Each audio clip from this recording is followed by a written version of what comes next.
Okay.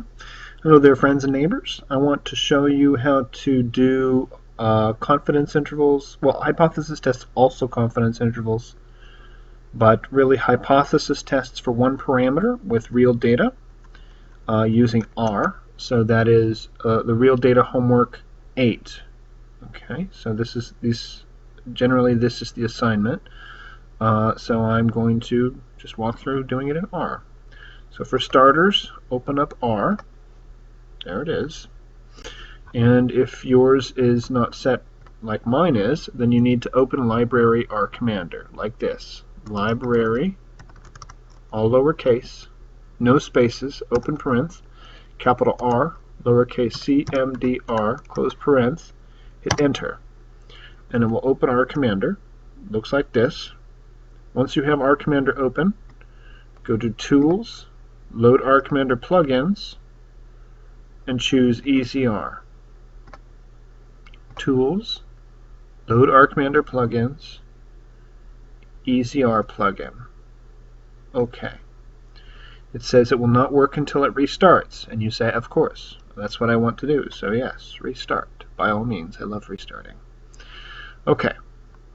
The next step is to open the real data from this class, from this quarter. File, Import Data, Read Text File. Give it a fun name, like, oh, I don't know, Classy is what I always call it. OK.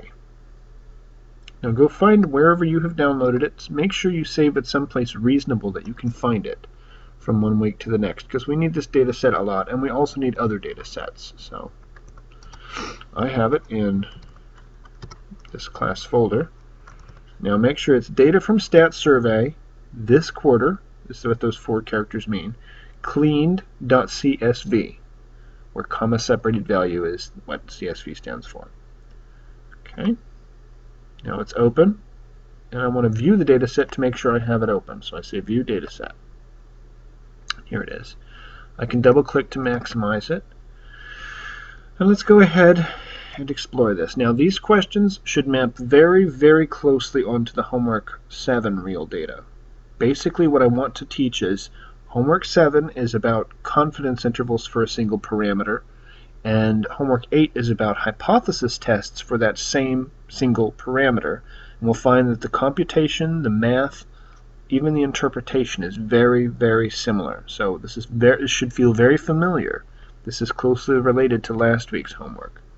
So first we need to decide for what variables could I do a hypothesis test for the population proportion. That's A. And B, for what variables would I do a hypothesis test for the population mean, mu. This is the same exact question as confidence intervals. If you can do a confidence interval for it, then you can do a hypothesis test for it. It's the same thing. So what we mean is proportion is the parameter I'm looking at for a categorical variable. Mu, the mean, is the parameter I'm looking at for a quantitative variable. So let's go to our list of variables. Spud count is the number of potatoes you eat in a week. That is quantitative. So I could do a hypothesis test about mu, not p. Proportions don't make sense for quantitative variables. Major. Major is a categorical variable. They are categories. So it does not make sense to compute means. There's no such thing as nursing plus education plus physical education. Those don't add. We can do no mathematics on this other than counting stuff. Consequently, this is appropriate for a hypothesis test about the population proportion, P. Sex, categorical, P. Recipe, categorical, P. Days I've spent exercising, quantitative, mu.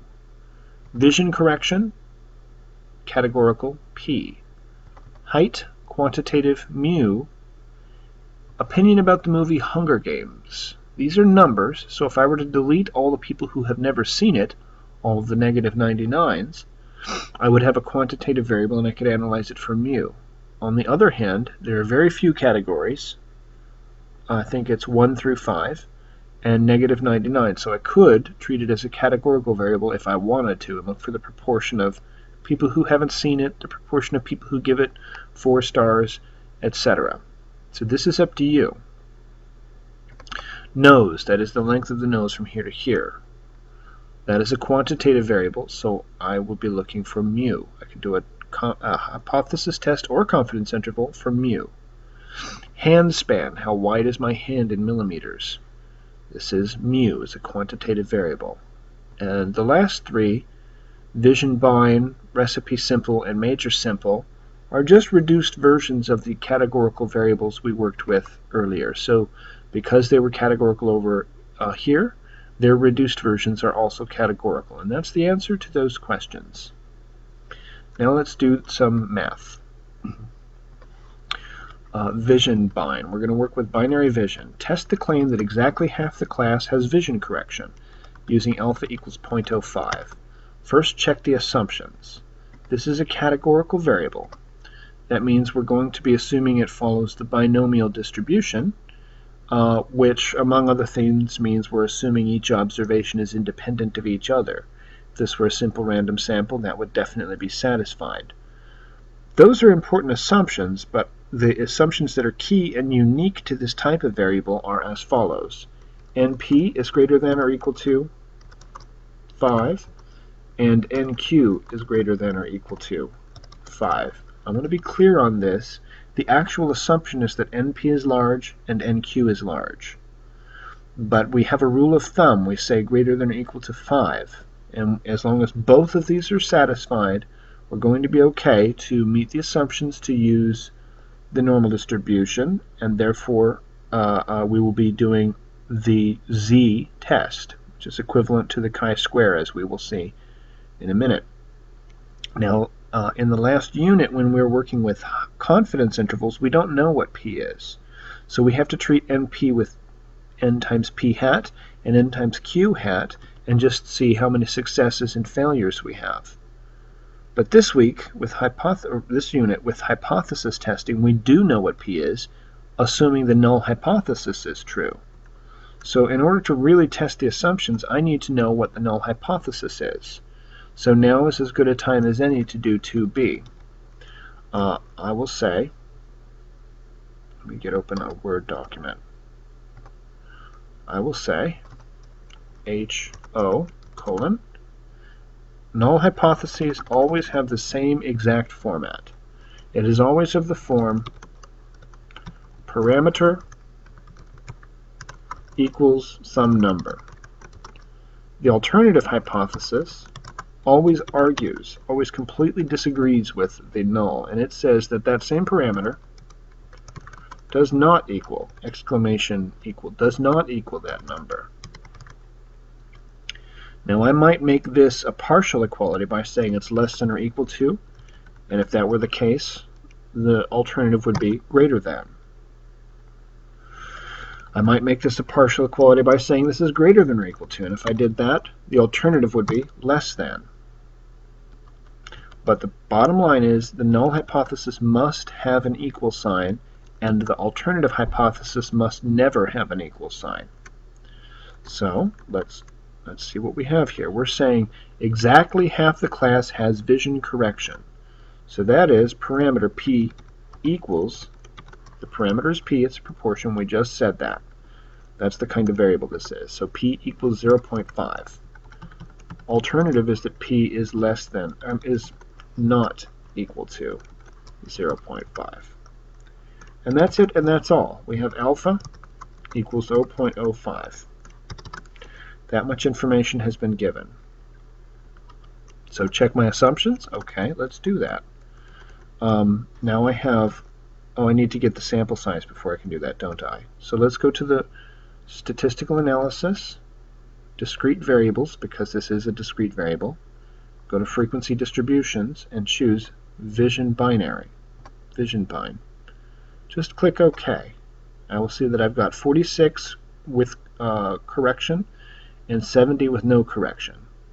That means there's a total of 116 observations because it's equal to 70 plus 46. Okay? That means n times p, because I do know p if the null hypothesis is true, and that is the assumption we're going to make all the way down the line. So that means if this is true, then NP equals 116 times 0.5, 58. Similarly, that the NQ, because Q is 1 minus P, is 116 times 0.5. So we have 58 and 58. Both of those numbers are larger than 5, so I do meet my assumptions. Yep. The null and alternative hypothesis, I just created that here. That is it. Okay. Compute the appropriate test statistic and get the p-value. Now we're going to have to do the math. We'll let R do it for us. So now I run the analysis. Statistical analysis, discrete variables. I want to do a one sample proportion test this week. The same that I ran, this is the same procedure that I ran for homework 7 for a confidence interval. I choose vision binary, and then this time it's important. I want to choose chi-square test, turn that on, turn off the exact test, set no to the continuity correction. So these things are all just to make the hand computations. If I were to do this by hand, it will agree with what I get from R. And I need to explain chi-square. We, in the text and in class, have learned that it's a z-test, z-score. That's true, that's correct. But a more general test that subsumes the z-test for a comparison between two groups, success and failure, is the chi-square, which we will soon learn lets me compare as many groups as I want. For just two groups, if I'm testing a single proportion, the chi-square test is exactly equivalent to, it's equal to, z squared. If I computed my z-test with the formulas we learned in class and in the book, and then squared the answer, that gives me a chi-square test. Later in the class, we will learn other ways of computing the chi-square test statistic. But it is sufficient for now, for this simple case, to say that chi-square equals z squared. Next, I need to set my alternative hypothesis, and it defaults to p is not equal to the null parameter p. That's what I want. I set the null hypothesis p equals, and it is 0.5, so that is okay too. My confidence level is not important because I'm not doing a confidence interval, but I could if I wanted to. I can get all of this done at once and say, okay. And it does give me a confidence interval, 0.51 to 0.67. The proportion, now in this case, this is proportion of people with no vision correction. Okay, and p hat is equal to 0.603. I am 95% sure that whatever p is, it is somewhere between 0.51 and 0.69. That's a confidence interval. But what's new from this week is the chi-squared test. Chi-squared test statistic 4.96. If I were to take the square root of that, that would give me my z. If I had computed this by hand, I would get a z-score. So let's find that out. Equals square root of that number, 2.2. The z-score would be 2.2. Okay, that's the absolute value of the z-score. Now we will learn more about chi-square soon, but in this case, because it's just two groups, it's got 1 degree of freedom, and the p-value is 0.026. Okay, compute your appropriate test statistic and get a p-value. The chi-square equals, well, you know what's convenient? If you can just copy this whole line. But I'll just 0.497, 4.97, 0.026. Okay, let's make it a little wider. There. And that's that. Now I'm going to compare this to my alpha. The decision is very simple. If the p-value is less than or equal to alpha, reject HO. If not, don't. 0.026 is less than 0.05, so I will now reject HO. That means I'm rejecting the claim that exactly half the class has vision correction. What did I conclude? Not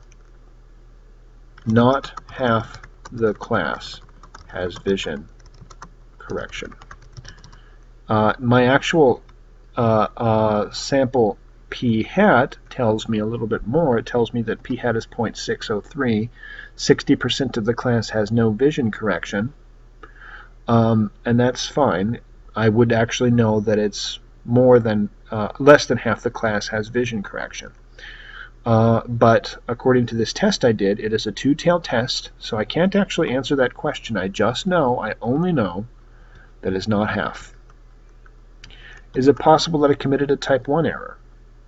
Well, I rejected the null hypothesis, and a type 1 error is falsely rejecting the null hypothesis. So yes, if I'm wrong, if my decision is incorrect, and p, the population proportion, is in fact 0.5, then I've committed a type 1 error. But it's impossible for me to commit a type 2 error because I did not fail to reject the null hypothesis. A type 2 error means you failed to reject the null hypothesis and you're wrong. It's not an error if you're not wrong, obviously. Okay, that's the first two questions. Now let's do a hypothesis test for a quantitative variable. And we're going to use height. And I'm going to test the claim that students are at most 66 inches tall on average. Okay, so I'm going to erase all of this and start again. So, check my assumptions. I need to know what? For a quantitative variable, my assumptions are either n is large, the rule of thumb is n greater than or equal to 50, or x itself, the variable height, is distributed normally with some mu. I'll just, you know what, I'll say x is normal without being more specific than that. If either of those is satisfied, then I'm okay. Height is known to be normally distributed, so I'm not too worried about this no matter what. In addition, I do have a lot of data points. Let's check in on that. So to get the descriptive statistics, I go statistical analysis, continuous variables, numerical summaries. I'm going to choose the variable I care about, which is height. And then it's got all the correct defaults, mean and standard deviation, median, quartiles, everything I like. I'm going to say OK. And here's the output. The mean height is 66.4. The standard deviation is 7.3. There are 116 observations. I am done with the assumption check. N is equal to 116, which is greater than 30. Oh, did I say 50? Nuts. 30. Rule of thumb is that n is greater than or equal to 30. The real assumption is that it's large. Anywho, n is greater than, in this case, 116 is greater than 30, so okay. I've met my assumptions. I'm ready to move on. State the null and alternative hypothesis. HO, the parameter, equals number. Oops. HA, the parameter, does not equal some number. And this can be any kind of inequality, and the number and parameter are of my choosing. The parameter is decided by the kind of variable. Okay, so what kind of variable do we have? It's quantitative, so the parameter must be mu. I'll say mu. Okay. We said students are at most 66 inches tall. That means less than or equal to 66. That involves an equality. Therefore, this is the null hypothesis. Mu is less than or equal to 66. Therefore, the alternative is that mu is greater than 66. It's the only way that these two can completely disagree. Alpha was given as 0.05. Okay. Almost ready. Now I'm going to do my test. Is this a Z or a T? Well, this is, I'm looking at a quantitative variable, and I do not know sigma. Therefore, this is a t-test. The degrees of freedom equals n minus 1 because it's one sample. We'll learn more about this, but the formula right now is degrees of freedom equals n minus 1 equals 116 minus 1 equals 115. And that's it. Now, let's compute the test statistic, compare the p-value to alpha, make a decision, declare victory, and go home. Statistical analysis, continuous variables, I want to do a single sample t-test. Choose the variable I care about, which is height. Choose the alternative hypothesis. Now I just discovered that that was mu greater than 66. Mu is greater than the null mu. What is the null mu? Mu equals 66. Here's your confidence interval. Not that we're going to work with it. We did that last week. So I say OK. And I look at my test statistic. It is T, 0.567. 115 degrees of freedom. The p-value is 0.286. So T is 0.57.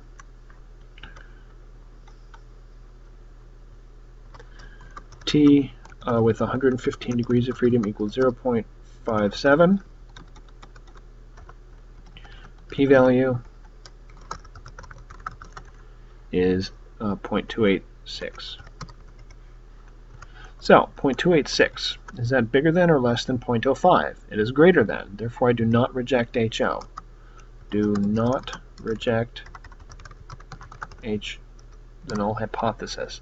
Therefore I believe that students are at most 66 inches tall on average. That's what I conclude. What did I conclude about the height of students? They are, on average, at most 66 inches tall. Okay, I did not reject the null hypothesis.